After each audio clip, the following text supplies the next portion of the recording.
Good morning, everyone. Oh, thank you very much.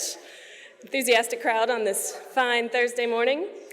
Welcome to your Project and Community Workshop, August 15th, 2019. I got some reminders and some announcements for you this morning. We have a public lecture tonight in the Turquoise Ballroom, which is where you're sitting, if you were unaware of that. It starts at 7 p.m. We have a great lineup of speakers. Come and learn a little bit about LSST and black holes. And then afterwards, stay and mingle. There's actually been quite a bit of press about this, both in the local newspapers and a bit on TV this morning, I've heard. So we should get a pretty good crowd. So definitely stick around, wear your badge. You can mingle and chat with the non-specialists. Practice your pitches. For those of you who are in the Engaging Your Audience session yesterday, make some friends. It'll be fun. We have an exit survey, so it is of endless value to hear from you about what went well, what didn't go well at this conference. The only way we know how to improve and what to improve is if you tell us what you thought went well or what we need to improve. So please give us that feedback. This will be sent to you in an email. You can find it on community.org. It's on the Slack meeting channel, and it's already on the website for this workshop, or if you still remember how to use these little scan things, you can do that too. But please, give us your feedback. It's really useful. Breakout slides. Did you run a session? Then add a summary slide at this URL. Otherwise, you don't have to do anything. You can just come tomorrow to the plenary and enjoy the summaries of what people went over in their breakout sessions. We've had 29 breakout sessions so far, and only 16. Actually, that's more than half, so that's pretty good. So, well done. But still, we need more. Okay, so go ahead and do that today, then you don't have to think about it anymore. And finally, I think this might be the last one, there is an algorithms workshop. For those of you who have been aware of this, the location has changed, so now it's at Slack, 3rd through 5th of December of this year. The goal is to engage the community in choice of LSST algorithms. You can see some of the discussion topics. Leanne Guy is the contact for this, so we really hope to get a lot of participation in that workshop.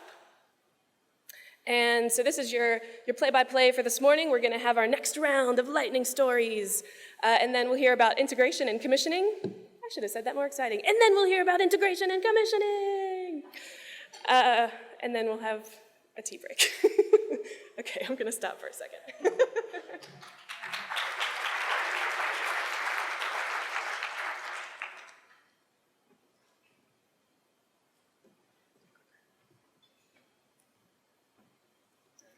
So our first lightning story of today is a visitor all the way from France. This is, here you go, here's your clicker. This is Bastien Gounod.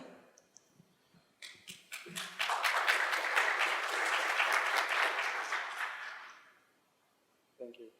So hi, my name is Bastien Gounod. I work for CCI in P3 in Lyon, France, and I'm going to tell you a little bit about what I do for LSST. So we'll start with a little bit of background. I've been seriously into computer science since the age of 15, running my own Linux servers in my room back in 2008 or something. So at that time, I decided that it would become my job. Then I studied computer science, network engineering, and software development for 5 years. My first contact with the research environment actually also was my first working experience, as I worked for the LIRIS laboratory in France on a web application for an internship. I then went on with my studies and ended up doing another internship in the US this time, in the state of Pennsylvania, where I worked for 3 months. Since then, I spent a few years working for a private network provider and a hosting services company in France. And I was designing and deploying virtualization infrastructures for other companies. Eventually, in December 2018, I decided to leave my job in the industry and join CCI and TP3 and the LSST projects. So my subjects of interest are space, science, infrastructure management, computing infrastructure management with concepts such as container orchestration, and open source software. Less serious subjects also include electronic music, video games, cars, beer, and cats. So please enjoy the free silly picture of my cat. Now, for this session, we were asked to summarize our work in a single sentence. So after a little bit of thinking, I've come to the conclusion that, well, most of the time, what I'm doing is tinkering around with obscure pieces of software, moving data back and forth, and writing broken code. So here's a kind of related XKCD comic, because obviously there's one for every situation. Now, before talking more about what I personally do for LSST, I wanted to talk a little bit about CC INTP3, the public research unit and data center where I work. CC INTP3 is INTP3's computing center, and what we do here is operating computing, storage, and network services for science. This includes mass storage systems, batch computing systems, hosting services, and software developments. Our users are generally researchers working in the fields of particle physics, nuclear physics, or astrophysics, with experiments such as the LHC, Virgo, Bell 2, Euclid, or LSST, for example. Our role in the LSST project is to provide resources to process 50% of the data for annual data releases, while the other 50% are processed by NCSA. We will also be one of the few sites storing a full copy of the LSST data. Now, if we're going to talk a little bit more about my own work for LSST, here's how we can summarize it. I try to explore new technologies and new software and understand how they can help us. I'm also deploying and maintaining the services on our infrastructure. Sometimes I will have to build new tools, custom tools, to make data management tasks easier or automate them. And I also bring support to our users with their data management needs. So, in a word, we are getting our infrastructure ready for telescope operations. Thank you.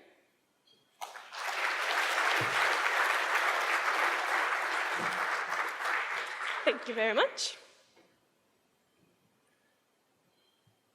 Next up, we have someone joining us from the camera team. As the camera team's winding down, there aren't too many people joining us this week. But luckily and thankfully, we have Regina Matter. Hi, I'm Regina Matter, Camera Administrator at Slack. When I was first asked to do this lightning talk, honestly, I thought, why me? I don't have any technical background, but then I thought, why not me? Did I do something wrong? I did the clicker. No, that's all right. Sorry. Just this one. That You one. might have hit stop. My bad. No, that's all right. Got it. All right. There. Cool. So I have 25 years of administration experience at Slack. I grew up in the Bay Area and started with the PEP2 project at Slack before I joined LSST about 5 years ago. I have a great family, a proud parent of 2 great kids. My daughter started her career in political and nonprofit communications. My son is starting college and majoring in computer science and doing what he loves, is playing baseball in college. My personal model is believe. Believe in yourself, believe anything is possible. And I try to instill this with my kids. We often, during the holidays, wear our bells to remind us to believe. From the movie Polar Express, remember when if you can hear the bell ring, you can still believe. Well, to this day, I always keep this bell near me as a constant reminder to always believe and never stop believing. What do I do for LSST? I support the fabulous camera team. The thing I really like most about my job is truly helping people. Some of the things involved meeting coordination and logistics. It's often a lot of coordination behind the scenes. For example, last week, the LSST Directors Review was at Slack. There was quite a few things involved to coordinate it. Reserving conference rooms, arranging catering, reception, dinner, computer meeting support, room setup, admins on-site support, and meeting announcements. Some of the things for the catering, you really try to make it special for everybody and make sure their dietary special needs are met. And also our reception and dinner was outside, so we had an issue about bees and wasps. So we had to get it together and get these lemons stuffed with cloves out and citrus candles, and even somebody suggested to put a piece of meat off to the side to try to deter them, so hopefully it helped. I also help with travel with visitors who come to Slack with their invite letters, lodging, site access, and their travel expense reports. I help with resources, onboarding, computer accounts, getting them offices, ordering computers, access to distribution lists. I'm your all-around kind of point of contact person for the camera team. I wanted to share this slide that I actually borrowed from Margot Lopez that is still mind-boggling to me. It's about the camera sensitivity and more relatable units. If a candle were lit in Palo Alto, it would be observable 10,400 kilometers away in Patagonia, Chile. I mean, wow. For a non-technical person, I really connected with the slide. It is still just truly amazing. The best thing about my job is being part of a team of believers. And working together, we can overcome any challenges. LSST will greatly impact advances in science and provide endless opportunities in education and data access to help the community and the world. This is why I'm still so excited to be part of this special team, helping people explore the universe and be part of the discovery process. Thank you.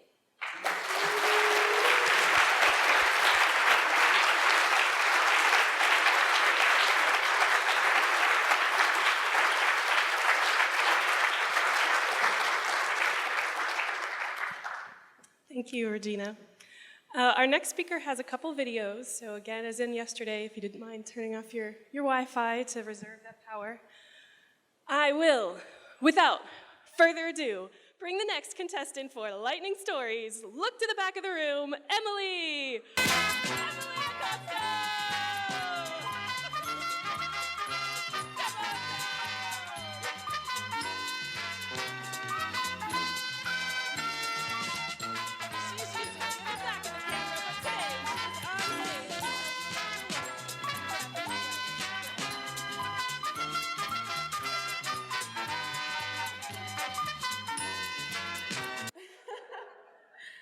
Okay, so I'm Emily Costa. I'm the Senior Graphics and Web Developer for LSST.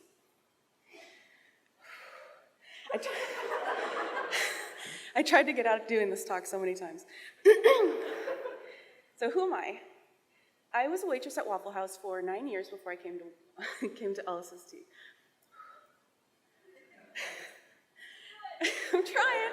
Okay, so I saved all of my change in boxes in my closet like a pirate, and managed to save enough for a down payment for a townhouse. I have an awesome family, 3 kids. So there's Joey, he's 17, Caitlin, 15, and Kai, he's 5. I have 2 cats, Loki and Thor, and a princess dog. Her name's Wendy. So what do I do for LSST? This meeting is a really good example of what I do. Sorry. So I made this website. I do the agenda. I do the registration. I made this PowerPoint slide template. I record the meeting, and I do all the signage and the digital signage, and your name badges and drink tickets. So I do the t-shirts. So what I find most exciting about my job is that I get to carry camera gear, which means that I get to go to places that most people can't. It's very adventurous. This is the server room at the base facility. This is us chasing the mirror, or it chasing us. Going through the tunnel and getting safely to the summit. And then, so this is the coding chamber and the great team that put it together. And that's the inside. So they covered up the window with a sweater and like let me climb up there and take this picture. It was fun. Oh, so they put me in fall protection gear and gave me a helmet. I strapped a GoPro to my head and got to climb to the very top of the dome under construction. I don't think anybody else is going to get to do that, you know? And it was pretty fun. And so, yeah, my favorite time is when I'm in a hard hat. Thank you.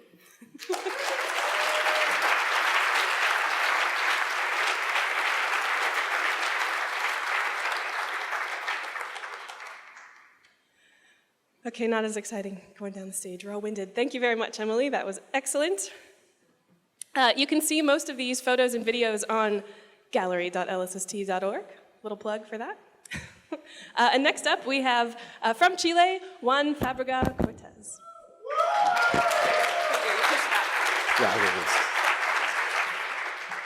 Bien, y bueno, mi presentación es en español. ¿Se escucha bien? Sí, me escucha. Mi nombre es Juan Fábrega, soy ingeniero eléctrico del sitio, trabajo principalmente en la montaña.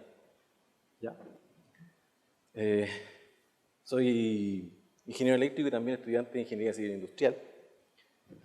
Y mis principales gustos son, bueno, la música, deporte y el aire libre, pero me voy a tener un poquito aquí porque no voy a sacar una foto escuchando música fondo.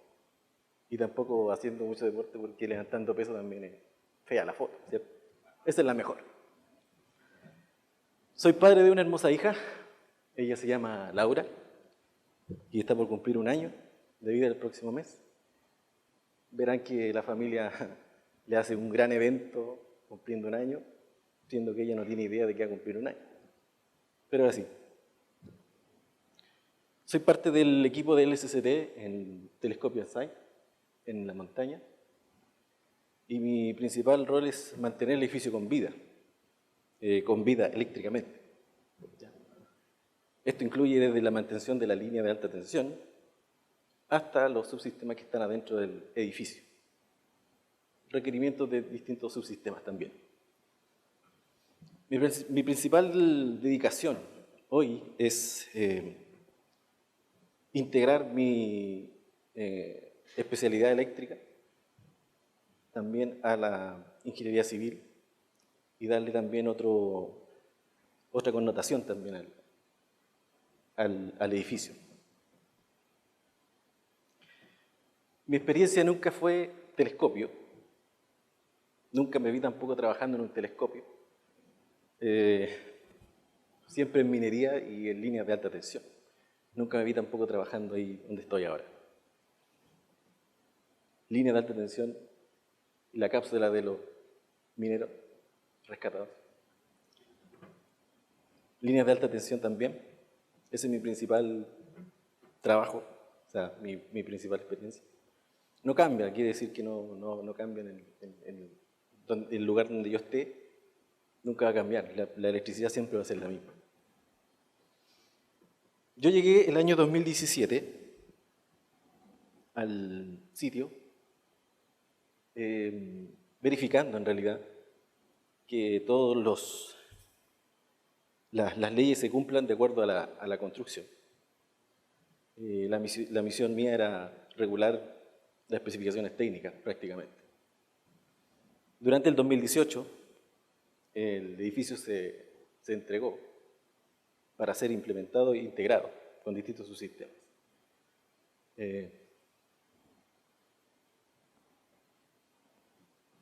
Desde ahí, el departamento eléctrico empezó a cambiar. Empezamos a tener responsabilidades y a integrar distintos subsistemas. Y eso es lo entretenido y lo dinámico de este trabajo. Interactuamos con distintos subsistemas siendo locales, nosotros somos locales. Actualmente, el departamento eléctrico está conformado por 2 técnicos y mi principal misión es verificar cualquier requerimiento que hay de distintos subsistemas e integrarlos para poder tener un tiempo determinado y poder realizar el trabajo. Personalmente, mi misión, mi perspectiva a futuro es, como todo eléctrico, es que las cosas funcionen. Y para que eso funcione, hay que estar ahí, ¿cierto? Mi misión es que el telescopio tenga la primera luz, desde el proceso de inicio hasta el final. Gracias.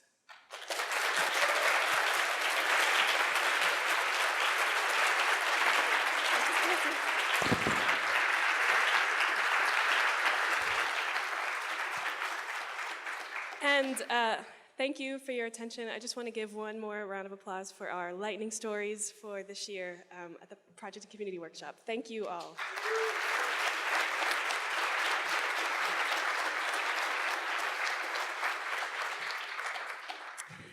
And next up, integration and commissioning. I will get rid of the microphone.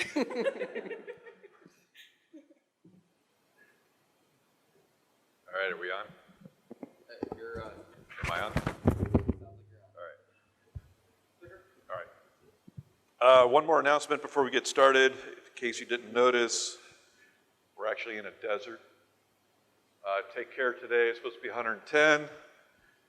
Stay hydrated. Watch the sun. Put sunblock on, etc. Anyway, the presentation we're about to give is a mix between myself and Sandrine. Sandrine, I want you to stand up, just turn around. Everyone knows Sandrine. And we're going to, this talk is going to try to encapsulate sort of the changes that we've experienced on the project as how we look at system integration, test, and commissioning. It's meant to be some background. We have a series of breakouts today. Hopefully, I've been approached numerous times throughout the meeting with multiple questions. I've kind of tried to defer questions. Move it up. Hear me? Okay. I don't have a quiet voice.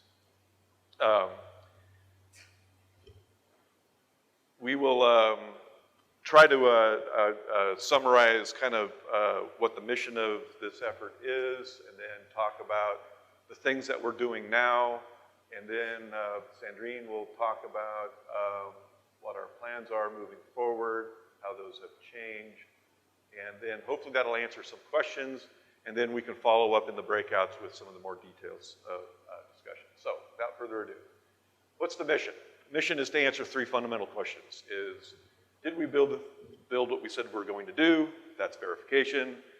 Does what we have built do what we want it to do? That's validation. And do we understand how and why what we have built works the way it does? And that's characterization. This latter point is important because the science of LSST is systematics, right? And the characterization of our system is the root of understanding what the systematics are. And that may be a place where the community beyond the project can lend and assist, and we should have that discussion in our breakouts and as the day goes on. So in the past, you've heard me stand up here and tell you about the sequencing of events where we have a telescope and site assembly integration and verification effort that then leads into system integration, test, and commissioning. These were separate efforts planned and scheduled essentially serially. Things have changed, as Victor alluded to. in his plenary to open up this meeting, and it's forced us to accept the fact that telescope and site AIV, the physical integration of the telescope and hardware on the summit, and the system integration is just one overlapping effort. We call that system integration. What changed? What changed, as Victor alluded to at the beginning, is that critical path dates, particularly with the dome and the TMA, have moved in the wrong direction. We've learned things as we've developed systems here in Tucson, as we receive systems from our vendors. We've learned that some of these systems are a bit more complex than we originally anticipated, so the activity scope needed to integrate them have been updated. And then in an attempt to bring the schedule in alignment with what we have allocated, we've tried to better integrate the AIV commissioning efforts and brought some commissioning activities that were scheduled for late in the project. We've pulled them forward and tried to get them done earlier, and that also has consequences. So additional inputs to this, the updates that you've been hearing about are driven, as far as schedule goes, by the TMA and dome effort. So the TMA shipment left Spain, so I should make that into a past tense now. That was late July. It's on its way. It's due to arrive in Chile early September. We're still targeting to get a dome readiness for the start of the integration of the TMA mid-September, and the TMA reassembly and installation start in early October. And then this leads to a targeted completion of the telescope mount assembly by the end of September, a year later in 2020. And that's a critical date for us. That's when the hardware infrastructure on up at the observatory is ready for us to start integrating all of our prime hardware, mirrors, hexapod rotators, ComCam, LSST cam eventually, et cetera. So that's a key date for us. Victor showed you this chart in his plenary. This is one you've seen before. The main difference here, right, is that, do we have a laser pointer? We do have a laser pointer. Awesome. That this little circle right here, it used to say 8.5 months, is now 3.5 months. And that's the fact of life. So for the rest of the talk, we're going to concentrate on the details of what's happening in this part of the schedule where we are now, particularly with what's happening in the purple lines here, and how we've had to adjust things accordingly to deal with these schedule changes. So Victor showed you this chart as well. The takeaway, you'll see this chart multiple times. The takeaway here right now is, if you look at this chart, in any vertical direction, there's multiple things happening all at the same time. Everything's become parallel in order to keep us on track. So we have things related to a lot of activity dealing with the integration and test of M1 and 3. We have Pathfinder activities for the camera refrigeration system. We have early integration of ComCam. We'll talk more about that later. The Oxtel is coming online. And then following that massively parallel activity leads to the end game here, which is something you've heard me talk about multiple times before, where we start with ComCam here, we integrate the LSST cam, and then we do our final science validation surveys at the end. That's sort of the cartoon block of what the structure of system integration test commissioning looks like now. The big change here is it's compressed.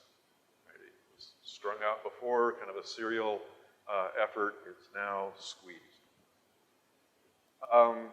some of you probably have seen this chart before. This is another way to look at the time sequencing of the events in commissioning, where you have time going in both directions here, both horizontally and vertically, and they're just at different levels of granularity.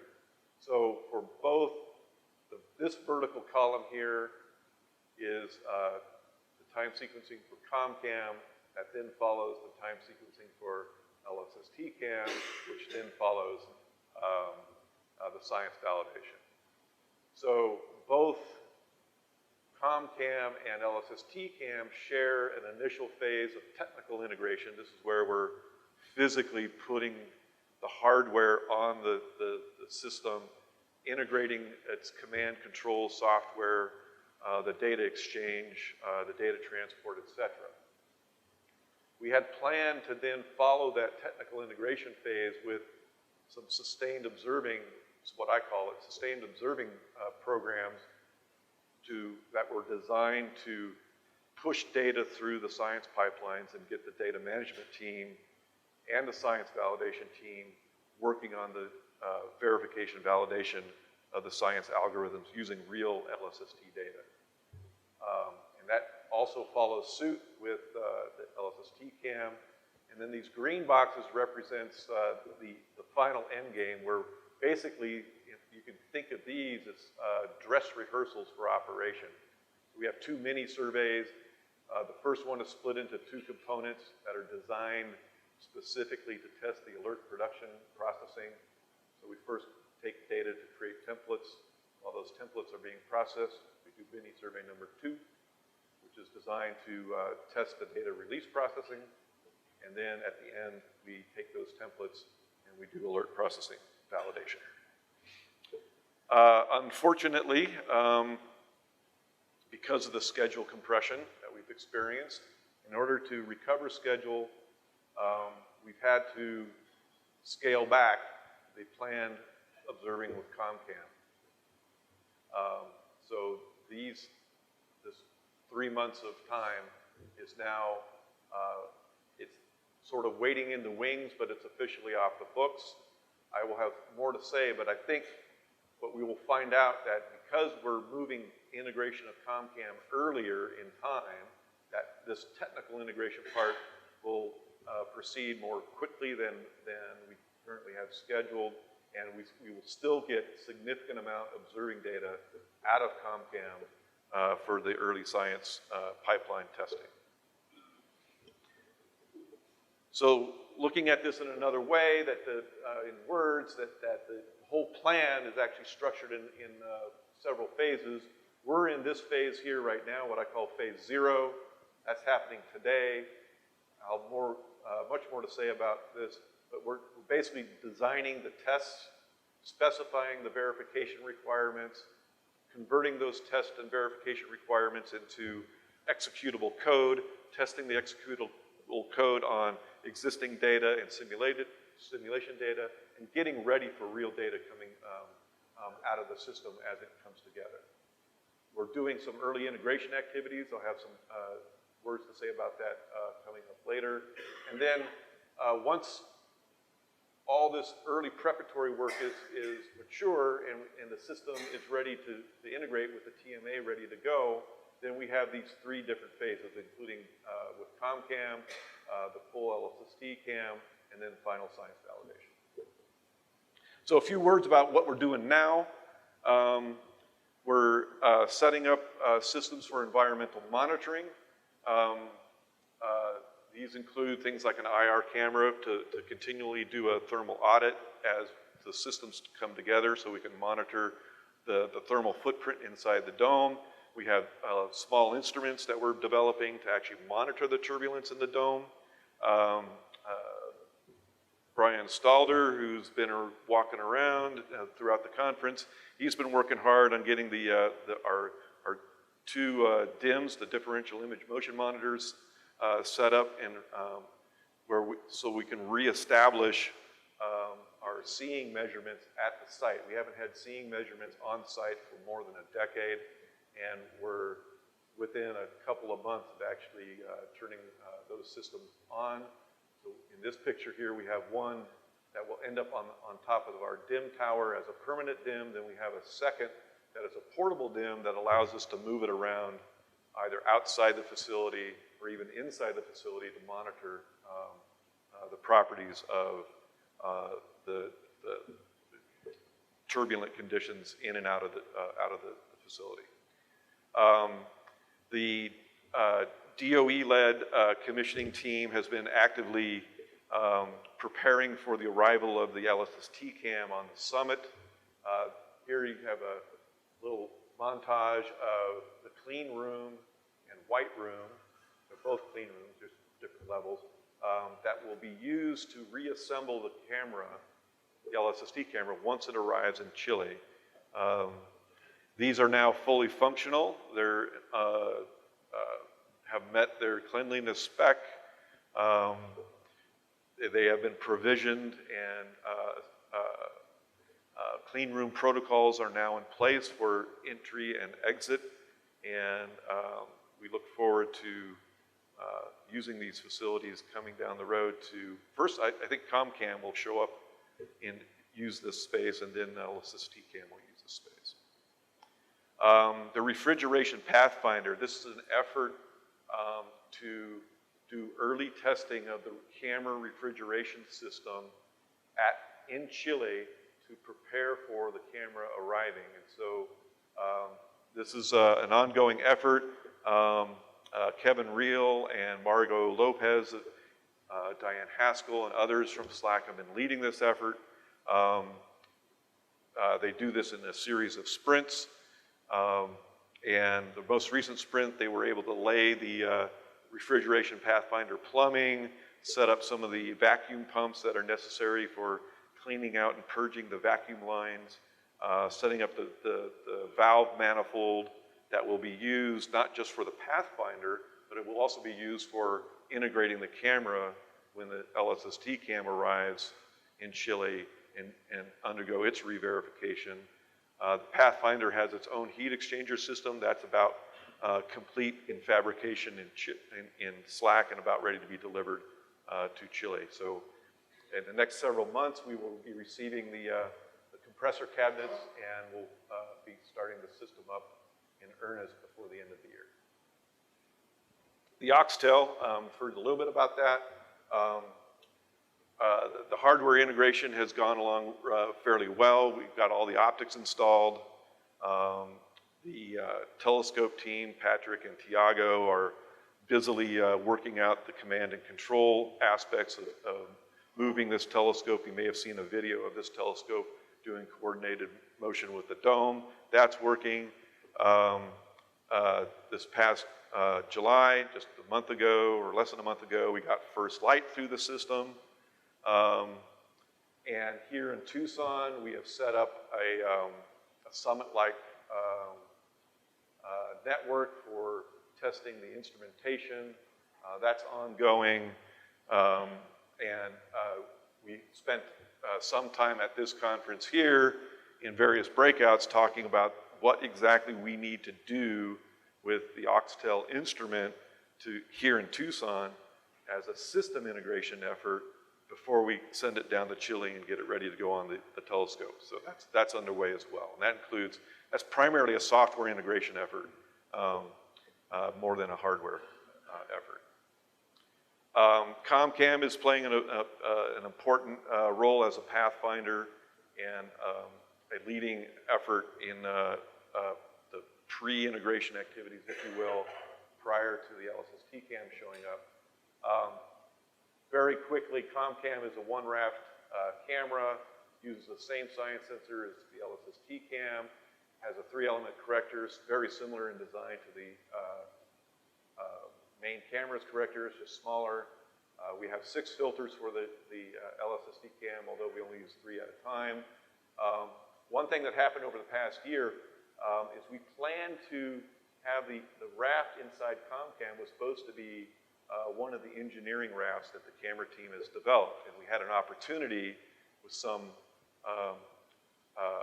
commissioning funding to fabricate a dedicated raft for ComCam. And so now we call that the Com raft. And It was meant to be a risk mitigation effort, both in terms of schedule and technical performance. And you can see a bias image of ComRaft here, and it's a pretty nice raft. It's got all 144 amplifiers working. The read noise properties of this raft are just only slightly above the scientific spec for the LSST cam, but it's pretty cool. I'm very excited to have that in ComCam. This lower picture here shows the utility quad box for ComCam. And the reason why I want to show that is I want to make the point that ComCam uses all the same componentry as the main camera, just fewer of them. But so that means that ComCam will test all the interfaces directly that the LSST cam will use. So that will give us a leg up on getting LSST cam integrated into the hardware. We have all 6 filters for ComCam in hand. This is an actual response curve of the I-band filter, showing that it essentially met spec. This is a result of some of the, we piggybacked on top of the LSST cam's filter contract, where the vendor was doing witness sample demonstrations of the filter recipes. The ComCam cryostat was developed at SLAP. That has been completed. We had a pre-ship review in May. It shipped. The little time series chart up there shows, can't read the axes, but that's basically the accelerometer record of its transport from SLAC to Tucson. And the takeaway from that is that it had a nice, safe ride. And visual inspection of the raft inside the dewar after shipment. Here it is set up, the initial setup in the lab, doing test fits for the interface to the corrector. All that has been completed. This is what, then after that initial checkout in the lab, we brought it into the machine shop, did some alignment for the corrector cell. That's complete, and now ComCam is in the lab right now, looking more or less like that and fully functional and visible. So we're actually able to read out ComCam, produce pixels, run the CCS, run the DAC in a place other than in SLAC using a real instrument. So I think that's a good milestone for us. And this is just an example of what some of this work that Brian has been doing, just making it work. So now the next steps for ComCam is to do the system level interfacing with the other system elements, including the command control from the OCS components, data transport with the DM components, and then transferring the data to NCSA and evaluating that data through the science platform. So that's just a real quick tour through some of the early integration stuff that we're doing. And this, the point here is to underscore the message that Victor had in his plenary, is that system integration, test, commissioning is not something that's happening down the road and in the future. It's happening now. There's real stuff happening now, and it's only going to accelerate from here on out. And without any further ado, I'll hand it over to Sandrine. The other one. And she'll tell you a bit about what the plan going forward looks like. Thank you, Chuck.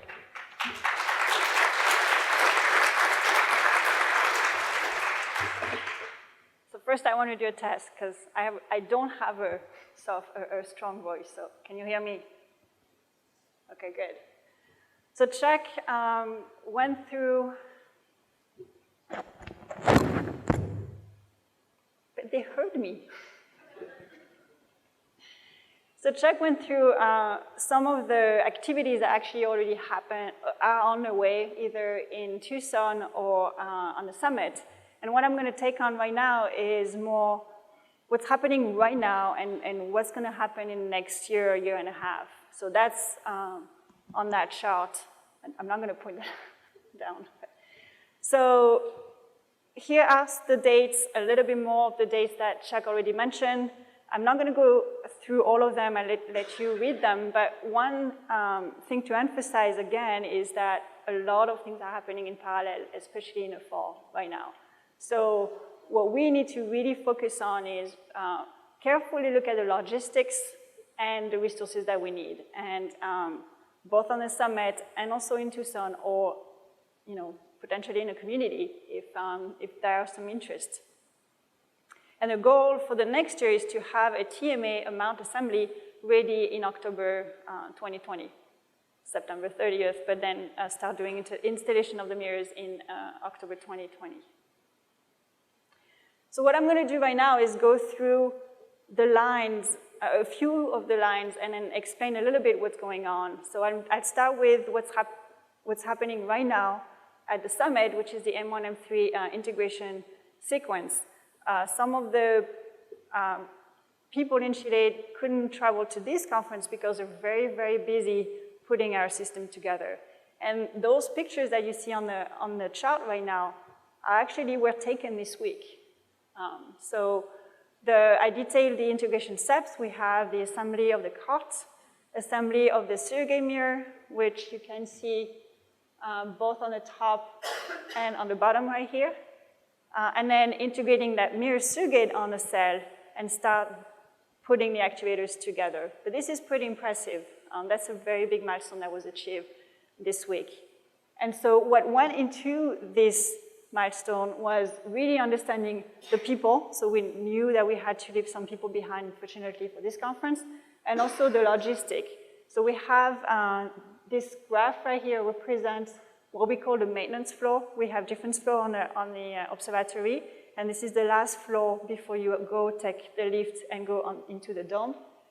And that floor is huge, but when you put an 8.4 meter mirror surrogate plus a 10 meter cell, plus a coating chamber, plus what you don't see right here, but you see in the picture, an M2 cell, plus a cleaning room, it's starting to get pretty cramped. So because of what Chuck mentioned, we have to integrate the commissioning activities with the AIV activities, and the AIV activities itself has to have a lot of things in parallel.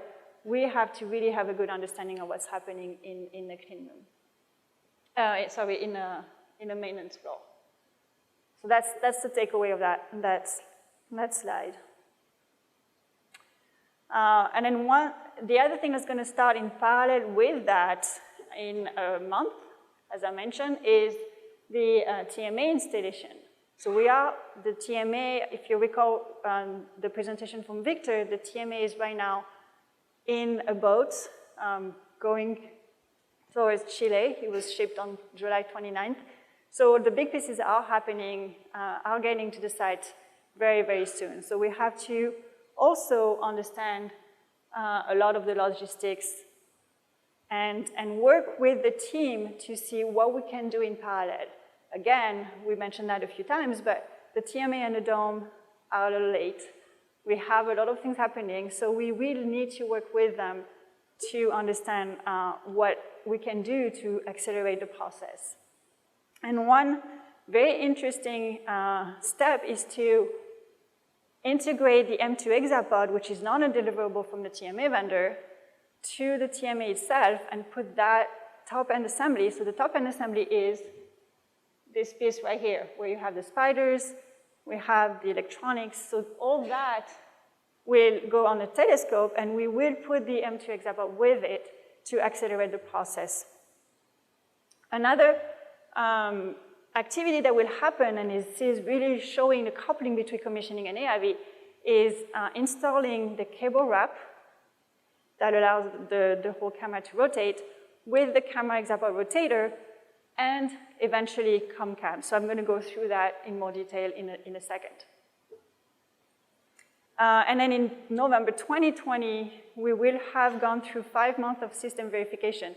And those 5 months of verification are really exciting because that's when we're going to have the first demonstration of the pointing of the telescope. And we will, I'll show you in a bit what we'll be using for that. And we'll really look at the performance of the system, which is slew saddles and tracking.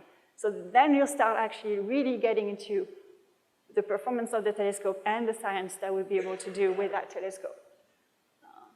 So that's only happening in less than a year from now. All right, so I mentioned one of the parallel activity that we are looking at is integrating the cable wrap and the hexapod and eventually ComCam in the cart before we put it on the telescope. And I want to point out that that early integration is going to save us, is being moved by about a year. So in the previous planning, we were supposed to do the TMA and then integrate the ComCam on the cart. So now we're actually really moving that forward. And again, resources and logistics, but it's really, really saving some time. This is what we're talking about. So I'm going to point the cart. This is a camera cart.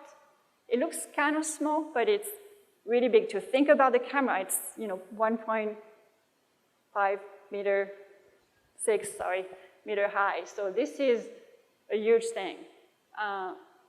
Then we have at the back here the camera cable wrap. We have the integrating, what we call the integrating structure that will go on the top-end assembly that I mentioned earlier. We have the hexapod and any instruments, either ComCam, the LSST camera, or a integration and test instrument. And inside, what I didn't mention is that we will also have the Refrigeration Pathfinder. So we will be able to do also some testing, early testing of that. So there's a lot of activity in parallel that will happen and a lot of exciting potential little work package that we could actually have people help us with. So the goal of this activity is to do an operation dress rehearsal from scripting observing, meaning that we are using the scheduler, which is the brain of the telescope telling you where to go at every single pointing, to the data transfer to NCSA, and then data analysis with the LSST platform. So that, without even using the sky and doing that in a lab, we will be able to have a completely full data transfer all the way. And that's somewhat repeating what I already said a little bit. Again, I want to emphasize that we will do a lot of software integration as well. So using the scheduler and then sending the pointing messages to the cable wrap and the hexapod, and then all the way to getting the images. The other activity that will happen really soon is the M2, so the secondary mirror. And for that, we will do extensive testing also in a maintenance floor. So this is a picture of the M2 cell plus surrogate onto its cart. As you see, the cart can move to simulate gravity. And we will do a lot of gravity measurement with the surrogate and with the glass mirror to prepare to put the glass mirror straight on the TMA. All right, so once we've done with that, we have all of the subcomponents being tested, and we can start assembling everything onto the actual mount and do on-sky testing. But before doing really the on-sky testing, we have to test the M1, M3 mirror, the M2 on the actual TMA and look at their performance there. But then after that, we're ready. And the first thing we'll do is to put a star tracker on the side of the TMA and do some pointing tests that I mentioned earlier. So we'll check the relative accuracy of the pointing at this point with our mirror. So it's going to be mostly mechanical, repeatability and tracking drift.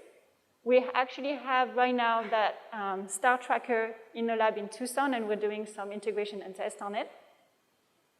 And then the next step is to put a initial optical testing assembly, IOTA, which is a Shakarma reference sensor that you can see right here, and a CMOS camera, a high-speed camera. And the goal for these two instruments that will be put at the focus of the telescope will be to do mostly pointing verification with the 3-mirror system, so we will actually look at the optical feedback this time, and also to do image quality diagnostic. A third application is to do active optic lookup table verification. So we'll go at different orientation and then compare the error that we get, the wavefront error that we get relative to the lookup table that we got from earlier measurements in the labs. And then the fourth application is to do vibration characterization using the CMOS camera, and the CMOS camera is actually a high-speed camera that goes to better than 200 hertz. So that's when we're really starting to look at what's happening in, with the telescope performance. And that's happening around spring 2021. I didn't put that in there. And that's it for my part.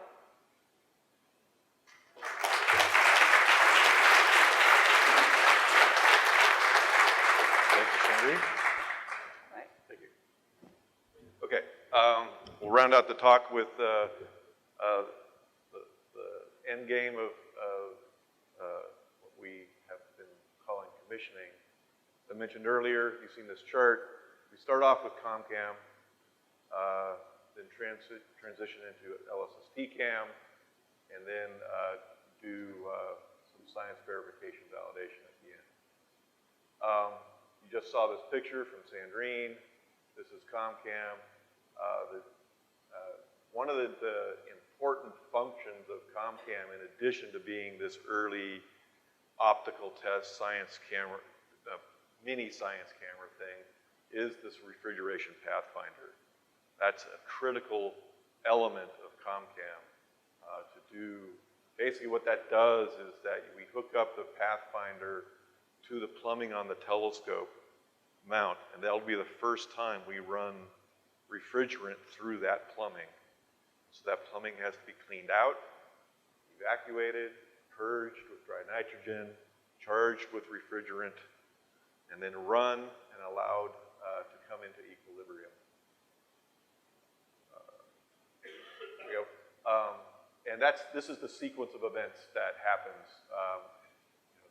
Your Gantt chart, but so we have a heat exchanger that is embedded in the ComCam assembly. That's coming to fruition at SLAC. So one of the things that is important to think about when you think about this Refrigeration Pathfinder is, by my estimate, about 75% of the work that we have to do with the Pathfinder is work we have to do no matter what, right? So, because I've been asked several times at the conference this week, the question I get is, essentially, what is my estimate of the probability of ComCam actually going on the telescope and actually getting starlight on it? And right now, my confidence level is pretty high because, if for no other reason, we still have to do this function, whether it's with ComCam or LSST cams. Right now, with the compressed schedule, ComCam has 3 months of planned time on the telescope right now. If we said, well, if things got even tighter than they are now, and we said, well, let's eliminate ComCam, how much time do we save? The answer is, we don't save that much time because of this work that has to be done. So within the current plan, then as ComCam goes on the telescope, there's time allocated for the actual physical and electrical integration and connection and setting it up. There's testing of the command control interface and getting the pointing model refinement and doing some on-sky functional tests.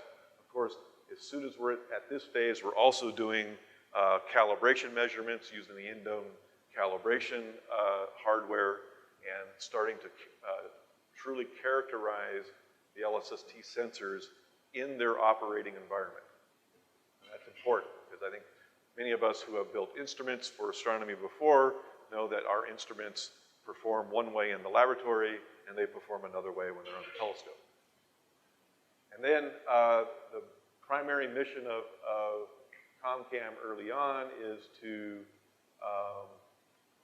again, verify that instrument signature calibration, and begin the on-sky active optics verification.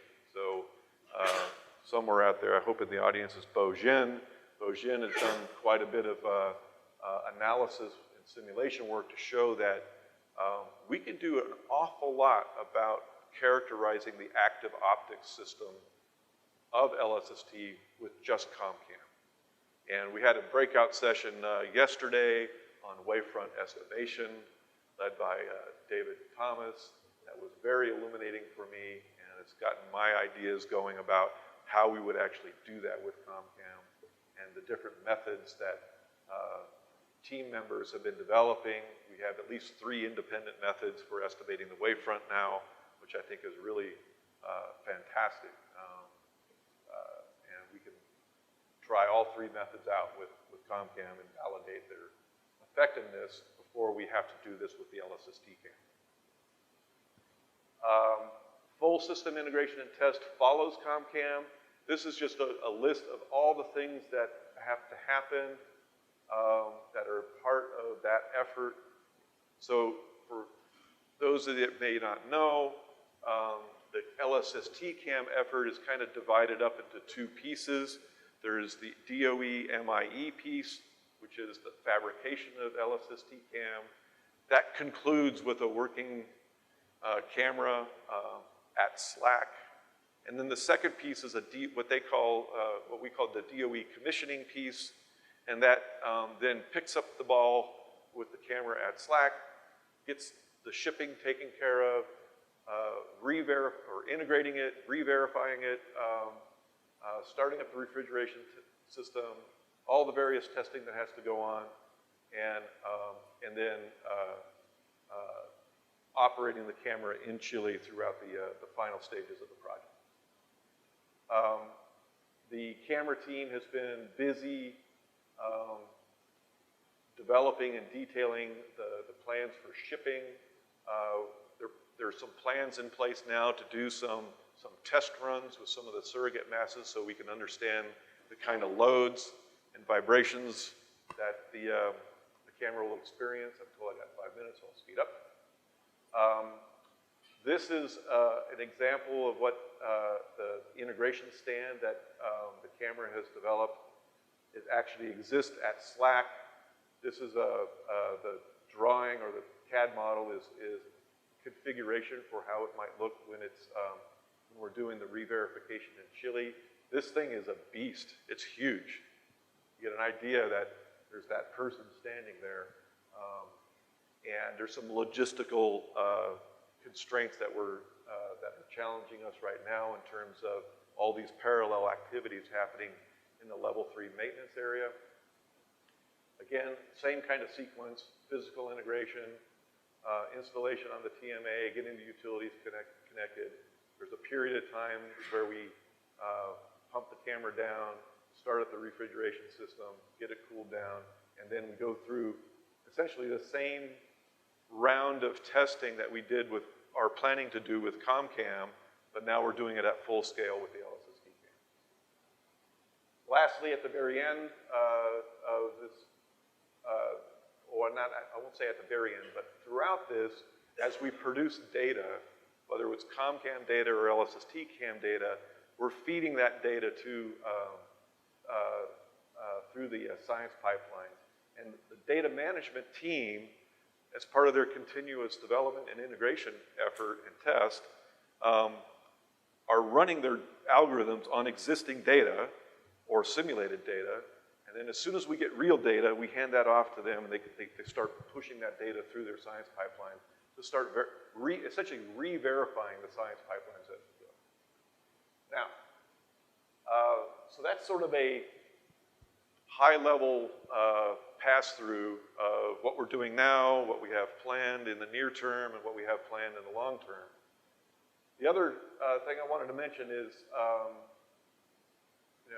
there's a lot of chatter right now, and I've seen it show up in various charts about science collaborations wanting to use commissioning data for this or that, or I get questions about, well, what can I do to help commissioning?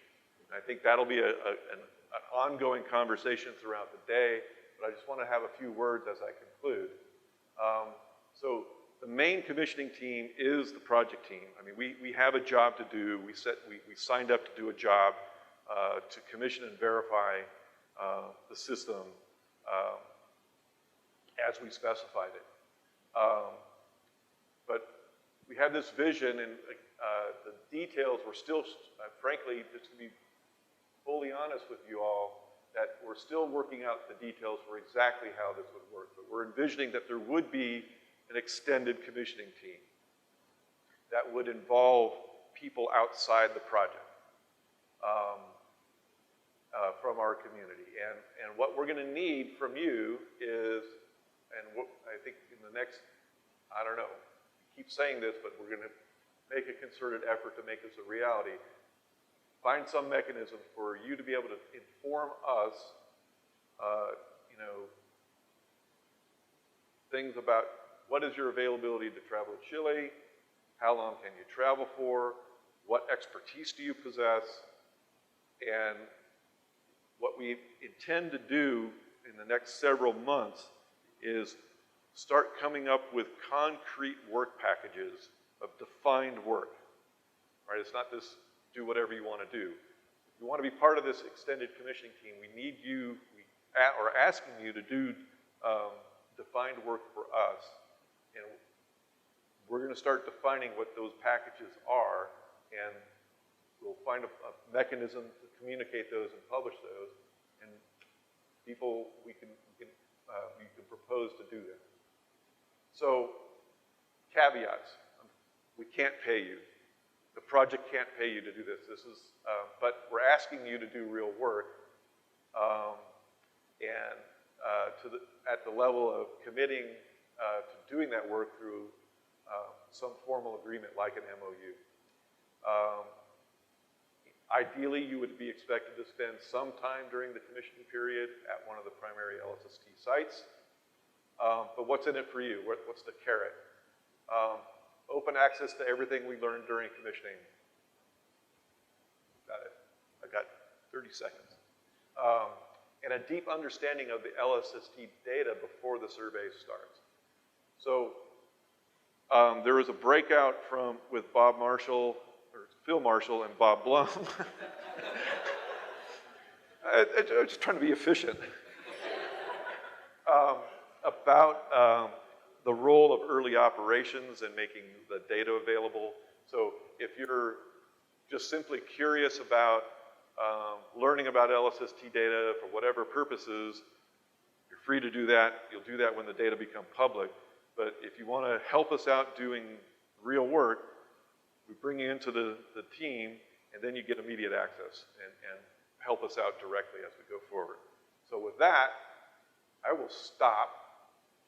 There are several breakouts today where some of this discussion can continue, but I think we now have slightly less than 15 minutes for discussion and questions. 20.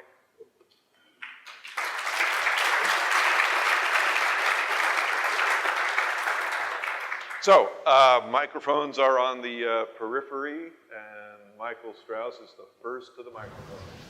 So, with everything going parallel now, that must put real strain on people who would be doing things seriously and have to be principal doing the same thing in parallel. Can you say a little bit about how that works? So, I don't think your microphone was turned on. Okay. So, Michael's question, if you weren't able to hear it, is with everything going in parallel now, that must be putting strain on people, resources, and that were previously planned in a serial fashion. And yes, how does that work out? Part of this is we do the best we can, obviously. And it is true. It is putting a strain on the system and the resources. We have a work planning process now where we continuously evaluate the priorities of things and what resources are available.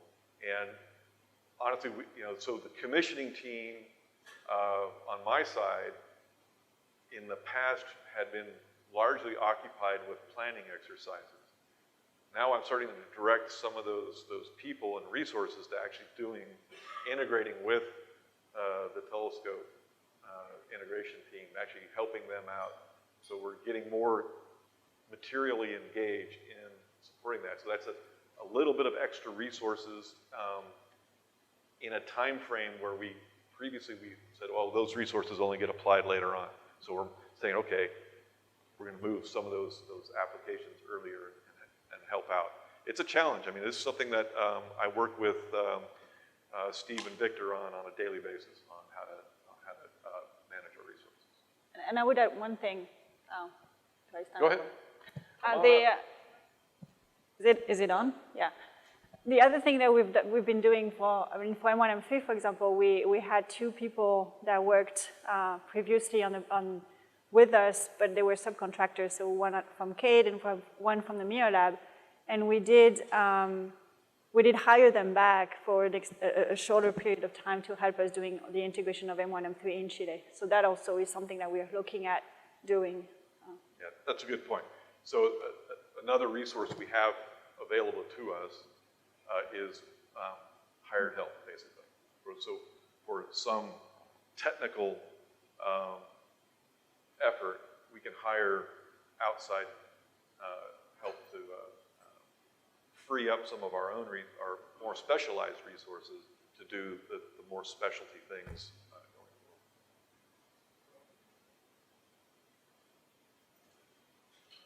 Any other questions, discussion, comments? Quiet. It's a quiet crowd this year. Surely you have questions.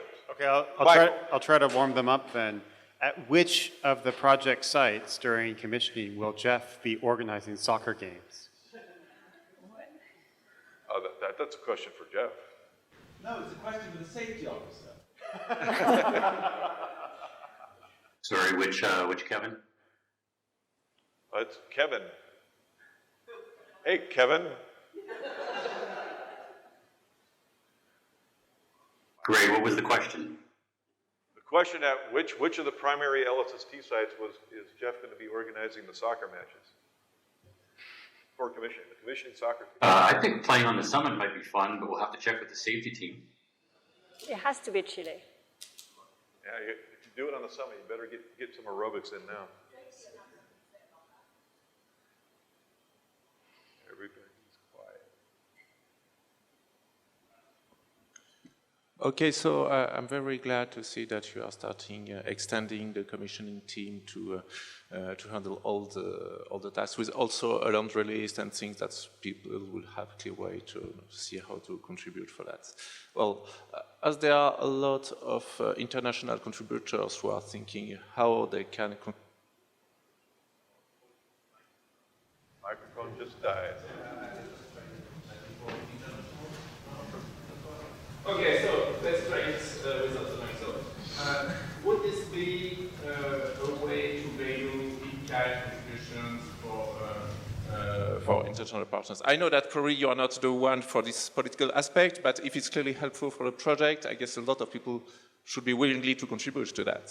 So the question, and then I'll repeat the question as best I can, and then I'm going to look for either Steve or Bob Blum to respond. So with the new data rights policy that we have, right, there's this call for in-kind contributions.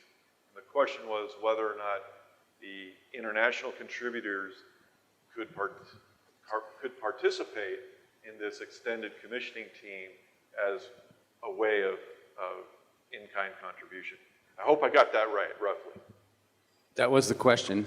And the answer is mostly probably not if you're thinking about just going to help in the activity of commissioning. And the reason is, you know, there's people throughout the project that already have data rights that are in the US and Chile, whatever, who are going to do the same thing.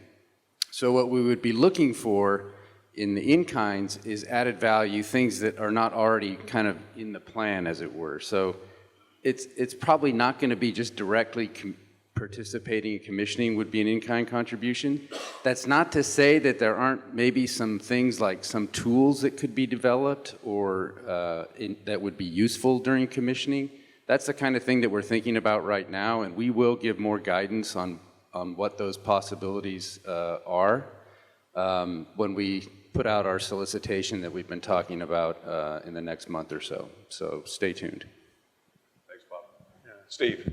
Yeah, Bob answered that question, but I think that, Chuck, in all good faith, you undersold the carrot, okay? So I just want to say, I want to make a pitch to this.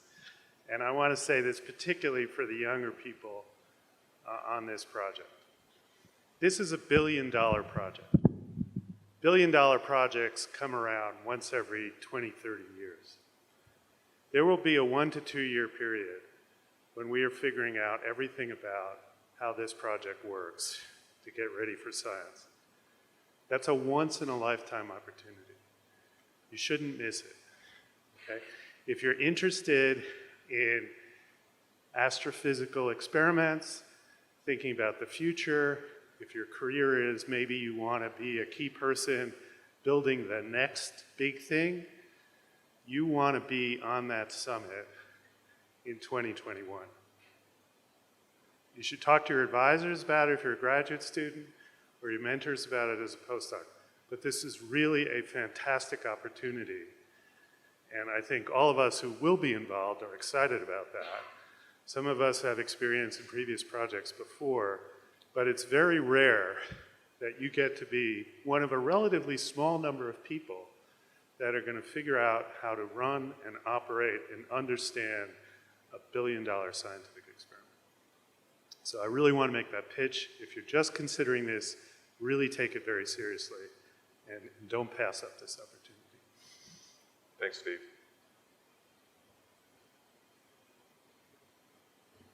Comments? Any other comments, questions? Oh, Michael. That was a more serious thing.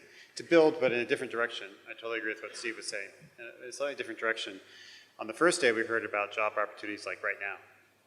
But particularly for people who are going to graduate in a couple of years or finishing a postdoc, you know, can you give some sense of what opportunities might be in the commissioning team, maybe even transitioning to operations coming up in the next couple of years? So directly funded out of the project, unfortunately, given the budgets that we're dealing with, there are a few opportunities, but there are not a huge number. I think I have another 2 or 3 more potential hires. But that said, I mean, I think Steve's point is relevant. I mean, I'll go back to, in general, the first bullet, right? I can't pay you right now. But this is an opportunity of a lifetime. Where's Bob? I don't know if Bob wanted to say a word or two about the ramp up to operations. And you know, I know the staffing profile that we anticipate for operations exceeds what would naturally transfer from the project. So there are opportunities there. So in operations generally, as we've said, we may target certain groups to contribute for in-kind. We're not, we don't foresee having extra resources to go out and buy added resources above our current plan, okay? And of course, for commissioning itself, we're not going to ever mix operations and commissioning. Commissioning is part of the project. Pre-operations is a different set of activities. But as Chuck was saying, there may be opportunities for people to get involved. We're mostly working right now on working with the project for how the project team, those that are going to transition in operations, how that works, how the activities from the project ramp out and the activities for operations ramp in. At the end of this whole period, there will be some roles, particularly in Chile, that we will likely fill from outside because there isn't a natural project person to take them, but these are mostly on the mountain type things, not scientist type things. Thanks, Bob.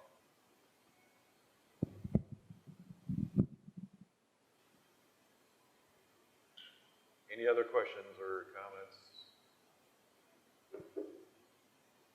Are we doing on time, Rand Paul? Are we early? Well, maybe we'll have an extended coffee break. Thank you, everybody. But